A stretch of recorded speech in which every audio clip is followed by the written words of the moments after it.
Hey everybody, welcome back to another edition of the Cataracts Digest. Another feature interview for you today. Today we've got Andrew Pearcey of the Grand Falls-Windsor Cataracts to join us. And Andrew, last time we talked to Terry Ryan, and I said there were some parallels between yourself and Terry, and that you grew up in a hockey family. Of course, Terry's dad, Terry Sr., went on to play a lot of senior hockey, went on to play some pro hockey. Your dad, Randy, very well known in senior hockey circles, played a lot of time in Newfoundland senior hockey. So I want to start by asking you the same thing I asked Terry. What was the relationship like with your dad as a kid, and what was his influence on you in terms of getting involved in hockey at an early age? George, my mom taught me how to skate, so I got to make sure I give her a plug there. But my father, since I was young, did a lot of individual skills teaching with me, taught me how to do glide turns, shooting, skating, passing, and whatnot. I guess it was a very conducive environment to learning how to play. I think we designed our house in a sense that we had an area where I could shoot pucks. We had a net down there. I could put my rollerblades on and go down and work on my individual skills. The house was built around the idea of playing hockey. I really think, yeah, my mom designed the house, but I think the way they set up the basement was I could have a shooting area. We had a really long ranch-style bungalow. And we bought a rink in 1996, so whenever there was a snowstorm or whenever there was some free ice, I got to go up and do some skating. So it was a very, very good environment for improving my hockey talents. So you started at a very young age. I guess you can't remember a time when you didn't have a hockey stick in your hand. No, it's been about since I was 4 years old. I started playing, started skating around, did some Memorial Stadium skates when I was 4, and when I was 5, I started playing games, and I've been playing ever since. Okay, so you went on to play high school hockey, and then after high school, you went away to play some hockey? Yeah, I went my first year when I was 17. I went to the Central Junior League. I played with the Pembroke Lumber Kings. And the next season, we switched management. We got new ownership.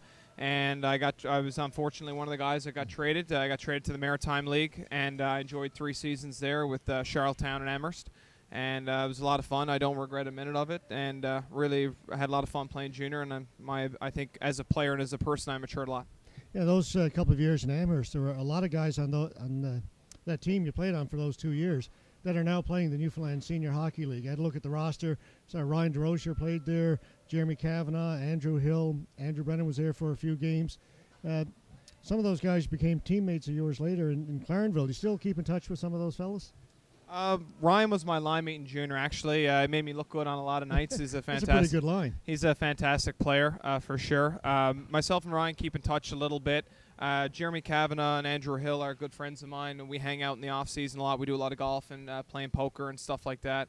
And a lot of my teammates from those teams I still stay in touch with. Been to a few weddings ever since. Some of the guys now, we haven't played together for 6-7 years. Some of the guys are tying the knot and doing those things. So I'm starting to go to some weddings and some of those types of things with my best buddies from junior.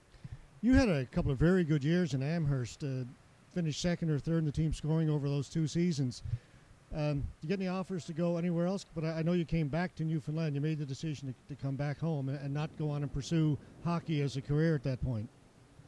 I had a couple offers to play in the Southern Pro League, a couple offers to play in the Central, the Texas League, but where we have a family business here in Newfoundland, my father owns Extreme Hockey.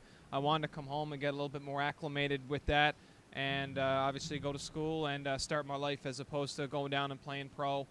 You can get down there for 10, 15 seasons, and then when you come home, you don't have any educational background, you don't have any money to your name, so you really got to start over at an older age. So I didn't necessarily want to go that route. Playing senior hockey has been a lot of fun. My father played, my uncle played, so I'm kind of a second-generation player. And it's something I always wanted to kind of follow in their footsteps and carry the family legacy, I guess. Yeah, since you came into Newfoundland Senior Hockey, you've played with a few teams. Now you had great success with the Clarenville Caraboos, then went on to the Mount Pearl Blades, and now with the Cataracts. Maybe just get your take on the caliber of play in Newfoundland Senior Hockey as you've moved around and over the years that you've been involved.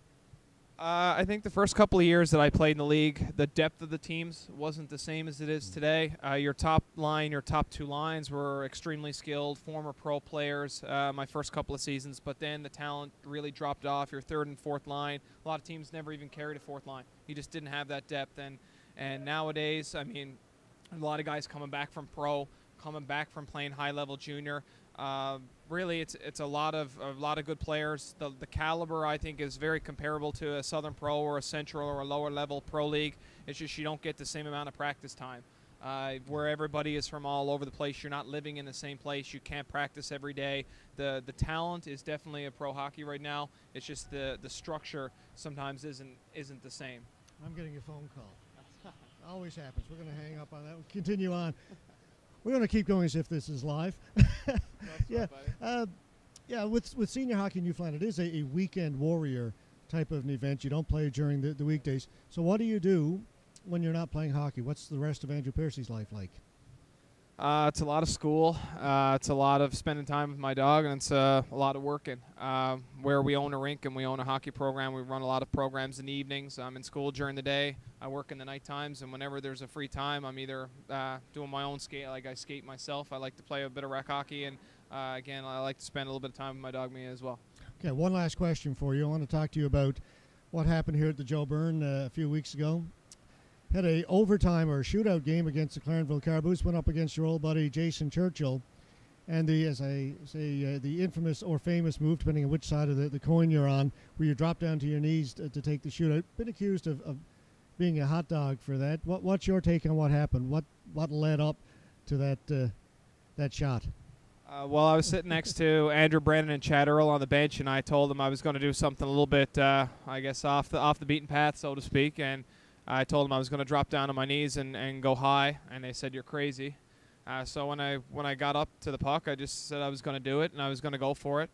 I knew Jason Churchill's a fantastic goaltender. I still think he's one of the best goaltenders in this province, and he's been the benchmark for goaltending in this league for a long time. Yeah. I played against him my whole life, played with him for 4 years in Clarenville. We played elite hockey together as well, so he knows my tendencies.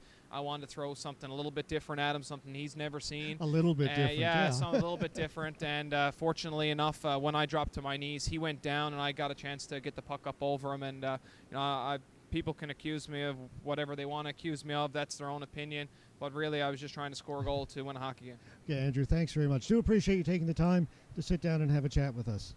Thanks a lot, George. I appreciate it. Okay, that'll do it for another edition of the Cataracts Digest. I'm Cataracts broadcaster George Scott, reminding myself to mute my phone before we start the next interview. We'll see you at the rink.